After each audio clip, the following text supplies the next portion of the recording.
여러분, 교회가 평안해야 내 삶도 평안합니다. 왜냐하면 믿는 사람은 삶의 중심지가 교회이기 때문에 그렇습니다. 특히 교회는 이 예배당을 중심으로 모이는 교회이면서 또 이 예배당에서 흩어지는 교회입니다. 모이는 교회, 흩어지는 교회. 그러니까 삶의 구심력도 또 삶의 원심력도 중심이 바로 예배당입니다. 그래서 예배당에 모인 교회가 평안해야 내 삶의 중심이 평안해지는 것입니다. 그러나 교회는 가정이나 우리 직장처럼 항상 편안하지는 않습니다. 편안하지가 않아요. 불편한 상황들이 예기치 않게 발생하는 곳이기도 합니다. 교회라고 해서 고통과 또 고난이 면제되지 않습니다. 다만 주 안에서 그것들을 이기는 평안을 믿음으로 그 모든 문제를 이기고 평안해지는 능력이 있는 것, 이것이 바로 교회가 가진 능력입니다. 그래서 믿음이 좋은 교회가 평안한 교회입니다. 예수님을 어떤 상황 속에서도 잘 믿는 교회가 평안한 교회입니다. 때마다 일마다 주님을 생각하면서 주님께서 원하시는 것이 무엇인지를 알아내고 이것 속에서도 주님께서 하시는 일이 눈에 보이면 그때 우리는 평안해질 수가 있습니다. 삶의 의미가 생기는 것이죠. 그래서 교회는 주님을 잘 믿는 믿음의 사람들이 있을 때 어떤 상황이, 불편한 상황이 나타나도 교회는 평안할 수가 있습니다. 또 교회는 그리스도와 함께 하나님의 비밀 경륜이라서 너무나 소중한 곳입니다. 또 소중한 공동체입니다. 그리스도는 만물 위에 계시고 만물을 통일하시고 만물을 다스리실 하나님의 감춰두신 통치자입니다. 그래서 만물의 머리가 되시는 분이 바로 그리스도이십니다. 근데 그 머리 되심을 가장 먼저 실현하는 것이 바로 교회입니다. 그래서 교회의 머리는 예수 그리스도라는 말씀이 나오는 것이에요. 그리고 교회는 그리스도의 몸이다라고 말하게 되는 것입니다. 우리 그리스도의 몸인 우리 교회 안에서 머리 대신 예수 그리스도께서 주재권을 가지고 통치하시면은 바로 하나님의 비밀 경륜이 이루어지는 것입니다. 그래서 이 교회는 하나님의 경륜 속에 너무나 소중한 곳이기 때문에 우리는 교회를 위해서 기도해야 되고 교회가 매우 중요한 기도 제목이기도 하고 내가 중보기도할 때 뺄 수 없는 제목이 기도 제목이기도 하고 반드시 해야 되고 아니할 수 없는 것이 바로 교회를 위한 기도 제목이다라는 것입니다. 그래서 오늘은 교회가 무엇인지 또 교회를 통해서 어떻게 기도해야 되는 것인지 한 편의 말씀을 우리가 배우게 되는데 그것을 통해서 그 기도하는 내용과 방법을 한 번 더 배울 수 있는 그런 좋은 시간 될 수 있기를 바랍니다. 여러분, 오늘 본문은 원래 기도 문구가 아니에요. 바울의 기도의 문구는 아닙니다. 교회를 위해서 먼저 기도한 다음에 그다음에 교회는 이렇게 살아야 한다라고 가르치는 그런 내용입니다. 교육의 내용이죠. 그런데 그렇게 살려면 그렇게 기도해야 되기 때문에 이 내용 자체는 기도는 아니지만은 우리가 기도해야 할 내용이기도 합니다. 그래서 오늘 이 바울의 기도처럼 오늘 이 본문을 살펴보았으면 좋겠습니다. 바울은 하나님의 비밀 경륜을 따라서 교회는 그리스도의 몸이다라고 우리들에게 가르쳐 줍니다. 여러분, 교회가 무엇이냐라고 누가 물으면은 저기 편말이 있고 저기 교회 명부가 있는 저 건물이 교회입니다라고 대답하는 것은 초등학생 수준입니다.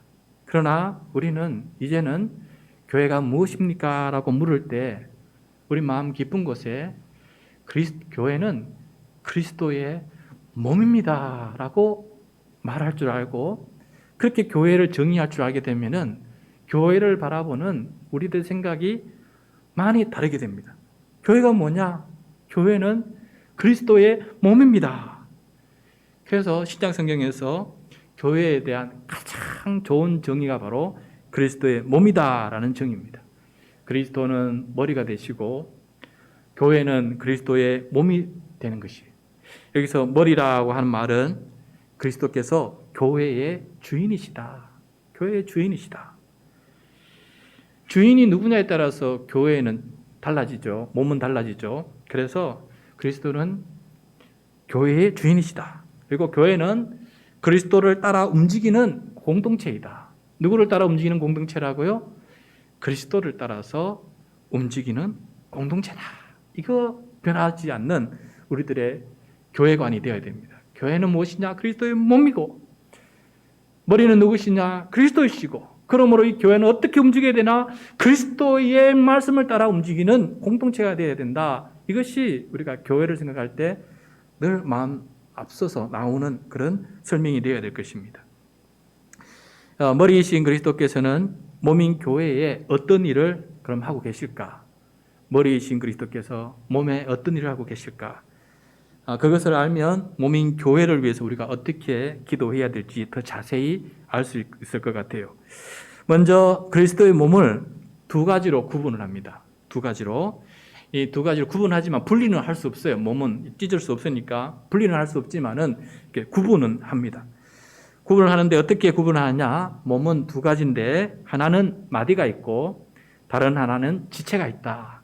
마디가 있고 그 마디에 연결된 지체들이 있다라고 이렇게 비유로 설명합니다. 그러면은 그리스도의 몸인 이 몸의 마디는 무엇이고 지체는 무엇이냐? 이걸 알아야 되지 않겠어요? 마디가 누구를 가리키는지 11절, 12절 말씀에 설명하고 있는데 11절, 12절 말씀을 다시 한번 읽도록 하겠습니다. 시작. 그가 어떤 사람은 사도로, 어떤 사람은 선지자로, 어떤 사람은 복음 전하는 자로, 어떤 사람은 목사와 교사로 삼으셨으니 이는 성도를 온전하게 하여 봉사의 일을 하게 하며 그리스도의 몸을 세우려 하심이라. 아멘. 자, 여기서 11절에 보시면은 하나님은 성도들 중에서 사도, 선지자, 복음 전하는 자, 목사, 교사를 세우셨다라고 말씀하고 있어요. 그런데 이 다섯 가지 직분은 전부 다 초창기에 목회자를 가리키는 다양한 명칭들이었어요. 그러니까 목회자를 가리키는 초창기의 다양한 명칭들이었는데 현재는 목사로 통일됐어요. 현재는 목사로 통일됐어요. 하나님은 그리스도의 몸에 마디 역할을 하는 목사를 세우셨다라는 거예요. 그러니까 몸에 마디와 지체가 있는데 마디가 누구냐? 목사를 세우셨다. 그러면 왜 이 마디를 목사를 세우셨을까? 세우신 이유가 뭘까? 바로 마디가 해야 될 사명이 있다는 겁니다. 목사가 해야 될 사명이 있다는 것이요. 그 첫 번째는 12절에 나오는 말씀처럼 성도를 온전하게 하는 사명이 있습니다. 성도를 온전하게 하는 사명. 여기서 성도를 온전하게 한다라는 말은 잘 준비시킨다라는 뜻이에요. 그 원래 단어가 온전하게 한다는 건 잘 준비시킨다. 여러분, 목사는 그리스도의 말씀을 가르쳐서 성도들이 머리이신 그리스도의 말씀을 따를 수 있도록 잘 준비시키는 사람이라는 거예요. 머리이신 그리스도께서 무엇을 말씀하시는지를 잘 가르치고 그 말씀을 준행할 수 있도록 준비시키는 것이 목사가 해야 될 사명이다. 머리이신 그리스도의 명령을 이 신경줄을 통해서 지체가 받으면은 지체는 근육을 움직여서 움직이게 할 수 있도록 그렇게 준비시키는 것, 이것이 바로 마디, 다시 말해서 목사가 해야 될 사명이라는 것입니다. 그래서 저는 여러분 매일 묵상 나눔을 통해서 또 금요 밤 기도회 주일 예배에서는 설교를 통해서 머리이신 그리스도의 말씀을 계속해서 가르치고 있습니다. 그게 제가 해야 될 사명이기, 이거는 사명이기 때문에 그렇습니다. 또 최근에는 1:1 양육과 권사 피택자 교육 훈련을 진행하고 있습니다. 그러므로 교회를 위해서 기도할 때 가장 먼저 기도해야 될 것은 마리의 역할을 하고 있는 목사를 위해서 기도를 해야 됩니다. 그리스도의 복음을 잘 가르칠 수 있도록 기도하는 것, 이것이 굉장히 중요한 거예요.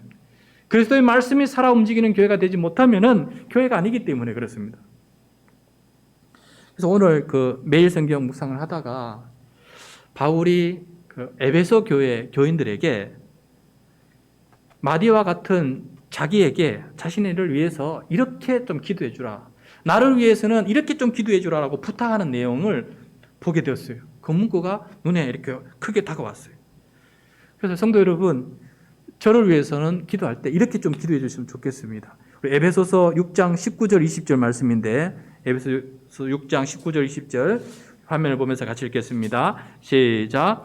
또 나를 위하여 구할 것은 내게 말씀을 주사 나로 입을 열어 복음의 비밀을 담대히 알리게 하옵소서 할 것이니, 이 일을 위하여 내가 쇠사슬에 매인 사신이 된 것은 나로 이 일에 당연히 할 말을 담대히 하게 하려 하심이라. 아멘.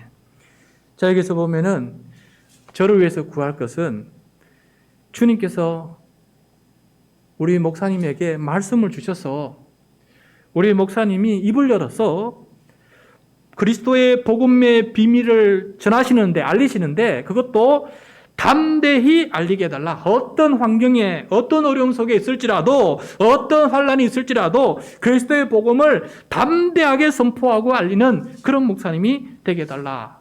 이것이 저를 위한 기도의 가장 좋은 부분이다라는 것을 깨닫게 되었으니, 여러분 저를 위해서 기도할 때 이렇게 여러분 기도해 주시면 감사를 드리겠습니다. 담대하게 주의 복음의 비밀을 알리는 그런 목사가 되게 해달라. 그렇게 여러분 기도 부탁드립니다. 이 기도가 교회를 위해서 기도할 때 너무나 중요한 기도 제목이다라는 것입니다. 여러분, 제가 말씀을 담대히 전하면 어떤 일이 일어납니까? 목사가 그리스도의 복음의 비밀을 담대히 전하게 되면 어떤 일이 벌어집니까? 그리스도께서는 말씀을 통해서 목사와 성도들이 봉사의 일을 할 수 있게 만드십니다. 봉사의 일을. 구체적으로 직분을 주십니다. 목사라는 봉사의 직분을 주시고 장로, 권사, 지사라는 봉사의 직분을 주십니다. 그래서 각자 은사에 따라서 맡은 다양한 사명들을 감당하는 일이 일어나게 된다는 것입니다. 목사가 담대히 말씀을 전하게 되면은 교인들은 일꾼이 된다는 것이에요. 어떤 일꾼? 그리스도의 말씀을 따라서 사역하는 일꾼들이 세워지게 된다는 것이 지금 이 말씀입니다. 그래서 우리가 교회를 위해서 기도할 때 두 번째는 성도를, 지체인 성도를 위해서 기도해야 됩니다. 마디인 목사를 위해서 먼저 기도하고 그 다음에는 지체인 성도들을 위해서 기도하는데, 그 기도가 이루어지려면 목사를 위한 기도부터 먼저 해야 돼요. 왜? 담대히 복음을 전할 때 지체들에게 역사가 일어나니까. 어떤 역사가 일어납니까? 말씀을 따라 살아가는, 말씀을 따라 움직이는, 말씀을 따라서 섬기는 그런 일꾼들이 세워지는 일이 벌어진다라는 것입니다. 그래서 우리 한 세트를 통해서 기도를 드려야 됩니다. 마디와 지체는 한 세트, 그래서 목사와 성도는 한 세트. 각각 기도 드릴 수가 없어요. 각 서로 연결되어 있기 때문에. 근데 우선순위는 목사를 위해서 먼저 기도를 해야 성도들을 위해 기도할 수가 있는 것이죠. 그래서 목사는 복음의 비밀을 담대히 전할 수 있는 사람이 되게 해달라고 기도해야 되고, 성도는 그 말씀을 통해서 그 말씀을 살아 움직이게 하기 위하여 말씀대로 살아가는 일꾼들이 세워지도록 기도해야 됩니다. 그래야 교회가 건강하게 성장할 수 있다라고 말해요. 몸을 세움받는다고 되어 있는데 비유예요. 처음에 몸이 누워있어요. 어린아이 처음 나오면 누워있어요. 일어서지 못합니다.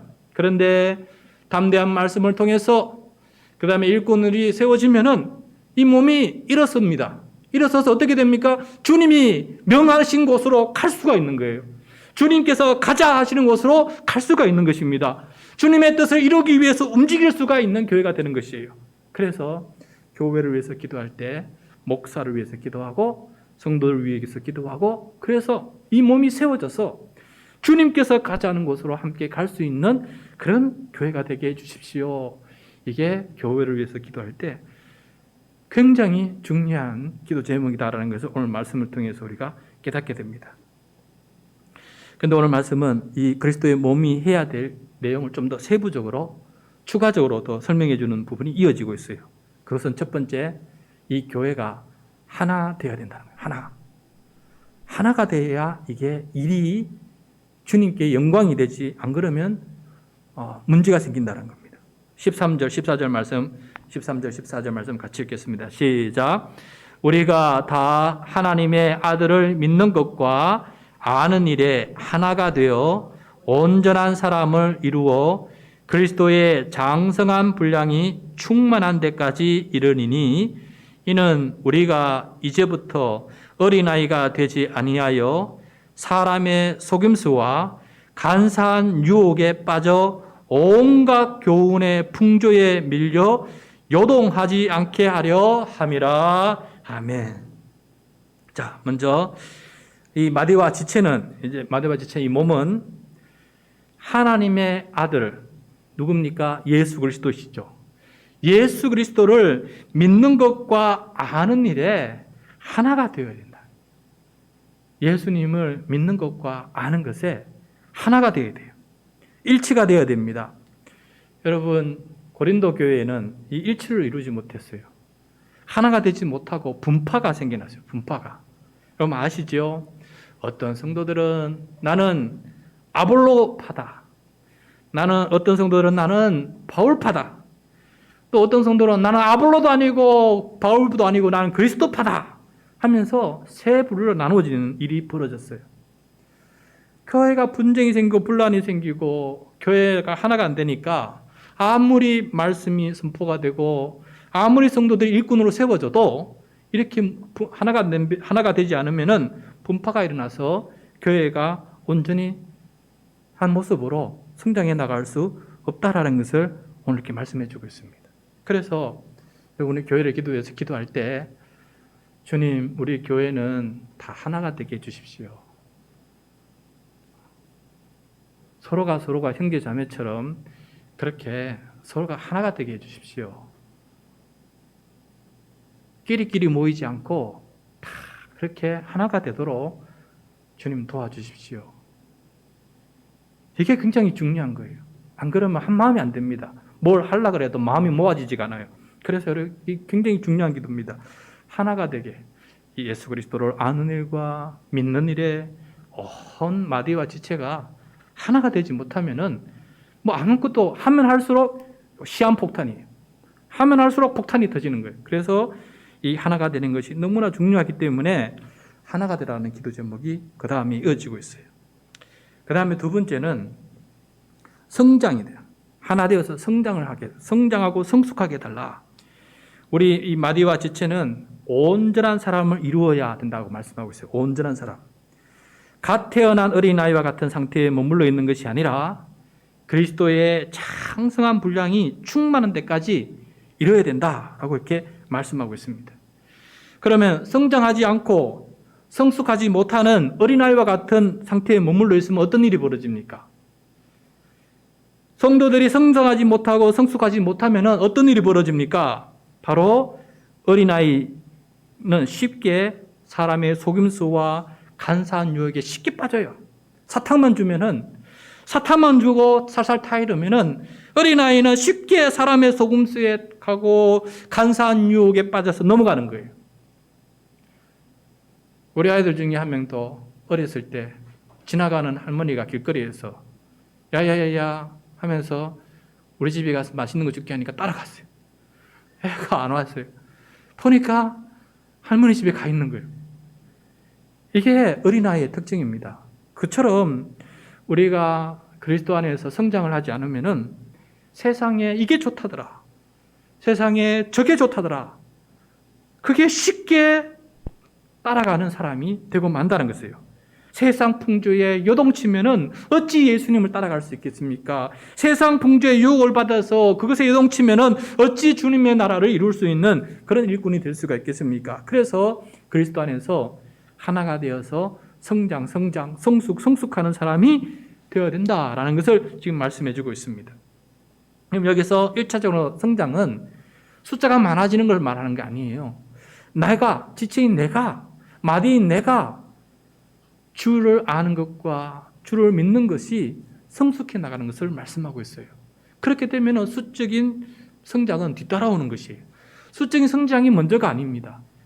내가 먼저 주님 앞에 성숙해 나갈 때 어떤 유혹에도 동치지 아니하고 주 앞에 바로 서 나갈 때 그런 사람들이 붙게 되고 그런 사람들이 더 많이 생겨나게 되는 것이죠. 어떤 사람이 많아지느냐, 그게 더 중요한 것입니다. 그래서 우리는 이 마디와 지체들이 성장을 멈추고 사람의 속임수와 간사한 유혹에 빠지지 않도록, 악에 빠지지 않도록 기도를 해야 되는 것입니다. 기도.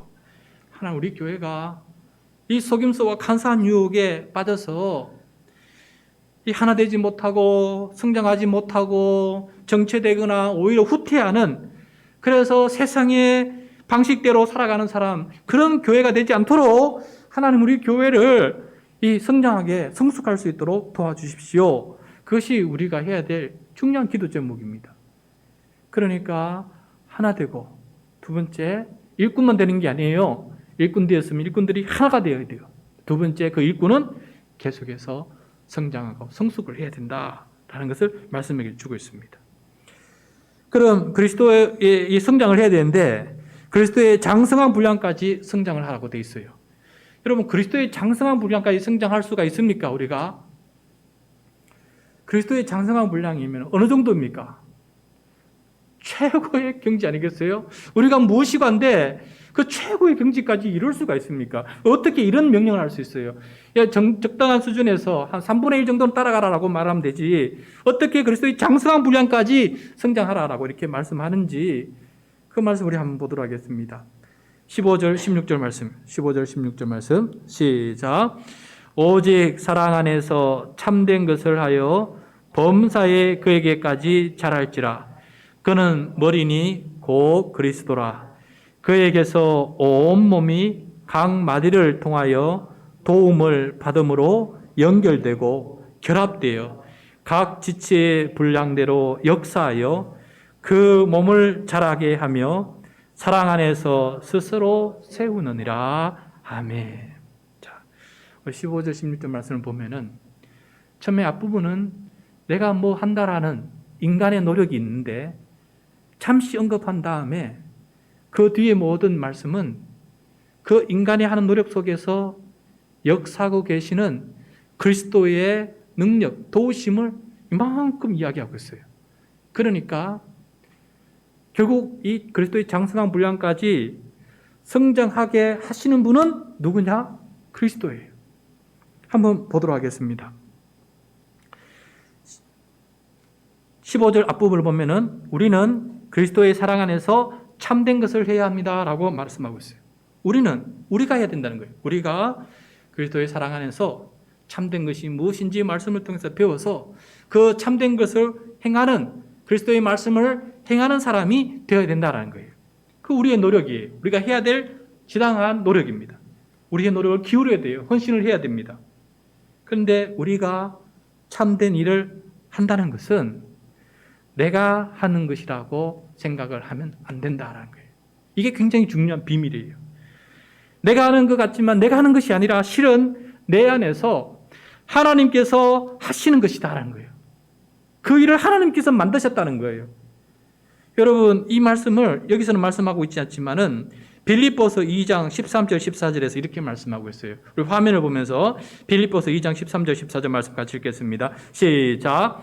너희 안에서 행하시는 이는 하나님이시니 자기의 기쁘신 뜻을 위하여 너희에게 소원을 두고 행하게 하시나니 모든 일을 원망과 시비가 없이 하라.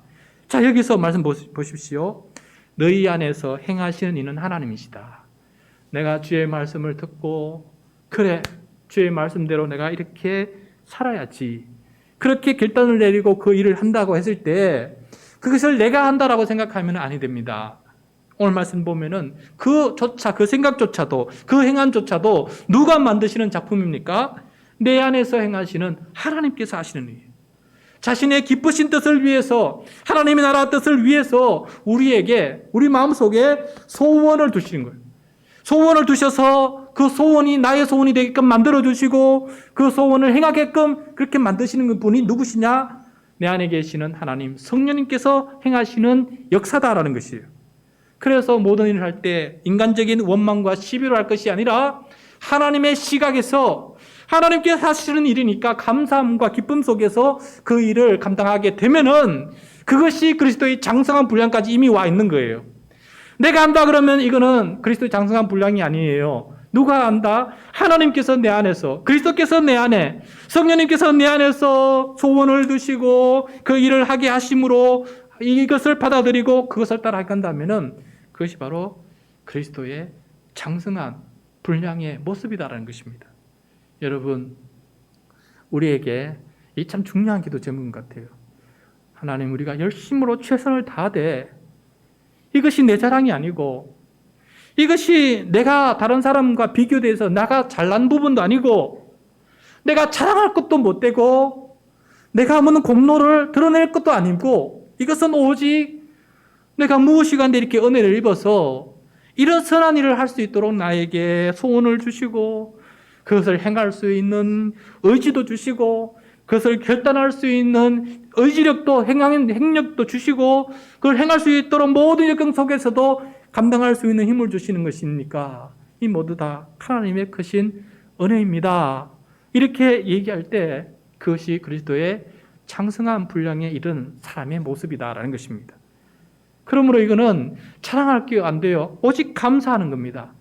이것은 오직 찬양하는 것이에요. 이건 오직 하나님께 감사의 찬양을 올려드릴 때 하나님의 영광입니다라고 말할 수 있는 것입니다. 그래서 지금 이 말씀하실 때 참된 일을 행하라. 그러나 범사에 그렇게 잘하지만은 16절에 보시면은 그에게서 누구에서 나온 겁니까?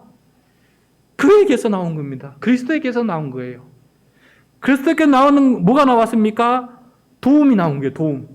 온몸의 각 마디를 통해서 도움을 받는 거예요. 온 지체가 성도들이 목사가 전하는 말씀을 통해서 누구의 도움을 받는가? 목사의 도움을 받는 겁니까? 아닙니다.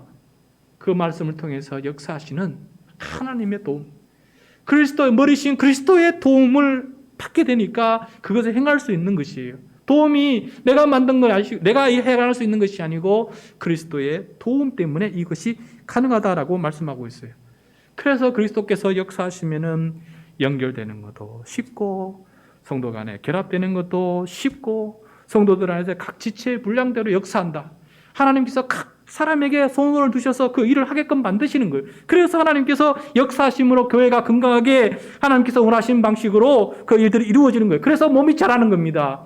그것이 바로 몸이 자라는 다른 특징입니다. 내가 열심히 물 줘서, 물론 내가 열심히 물 준다는 건 말은 맞아요. 그러나 물 주게 하시는 분도 그리스도시요, 그걸 가능케 하시는 분도 그리스도시요. 그래서 오직 그리스도께서 영광을 받으실 것이다. 그렇게 찬양하며 나아갈 때 그 교회가, 그리스도의 몸이 온전하게 정말 영광이 되게 그렇게 성장할 수 있다라고 오늘 말씀해 주고 있는 것을 보게 됩니다. 사랑하는 성도 여러분, 교회는 우리에게 너무나 소중한 기도 제목입니다. 우리는 교회를 떠나서 살아갈 수가 없어요. 왜냐하면 내 자신이 교회이기 때문에, 내가 교회의 일원이기 때문에 내가 교회를 떠날 수가 없어요. 나는 이미 교회가 되어서 살아가야 되고 교회로 죽게 됩니다. 이 교회가, 특별히 예배당을 중심으로 모인 이 교회를 위해서 우리는 정말 열심히 기도해야 되고 하나님의 비밀 경륜이 우리를 통해서 이루어질 수 있도록 기도해야 됩니다. 오늘 말씀대로 따르면은 먼저 우리는 마디인 목사가 그리스도의 말씀을 잘 전해서 성도들 그리스도의 말씀을 따라 살아갈 수 있도록 준비시키는 일을 잘 해달라고 기도해야 되고, 성도들은 그 말씀을 통해서 그 말씀을 이루는 일꾼이 되게 해달라고, 그냥 주일 예배만 나오는 성도가 아니라 주의 말씀을 듣고 그 말씀을 행하는, 가정에서, 일터에서, 교회에서 그 일을 행하는 그런 사람, 일꾼이 되게 해달라고 기도해야 됩니다. 그리고 하나가 되게 해달라. 하나. 두 번째, 성장하게 해달라. 마지막으로 이 모든 일이 그리스도의 장성한 분량에 이르는 그런 모습으로, 내가 하는 모습이 아니라 그리스도가 장성하는 분량, 내가 장성하는 것이 아니라 내 안에 그리스도가 더 크게 역사하고 내 안에 그리스도께서 더 크게 큰 모습으로 드러나는 그러한 장성한 분량, 그것을 위해서 기도한다면 가장 좋은 교회를 위한 기도 내용이 아닐까 생각됩니다. 그래서 오늘 이 말씀을 기억하면서 이 밤에 그런 기도 내용을 가지고 함께 기도하는 우리 모두가 될 수 있기를 간절히 소원합니다.